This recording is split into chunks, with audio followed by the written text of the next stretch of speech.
মাদকের ভয়াবহ ছোবল থেকে তরুণ প্রজন্মকে রক্ষা করতে হলে লেখাপড়ার পাশাপাশি খেলাধুলায় উৎসাহী করে তুলতে হবে বলে মন্তব্য করেছেন খুলনা ৩ আসনের ধানের শীষ প্রতীকের প্রার্থী রকিবুল ইসলাম বকুল।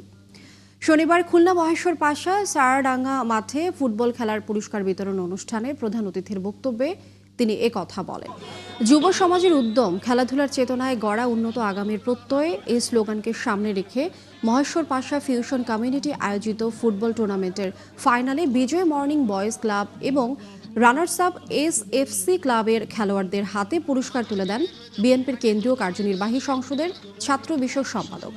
পুরস্কার বিতরণ শেষে বিএনপি চেয়ারপারসন বেগম খালেদা জিয়ার সুস্থতা কামনায় দোয়া এবং ইনকলাব মঞ্চের মুখপাত্র ওসমান হাদি রুহের মাগফিরাত কামনা করা হয়।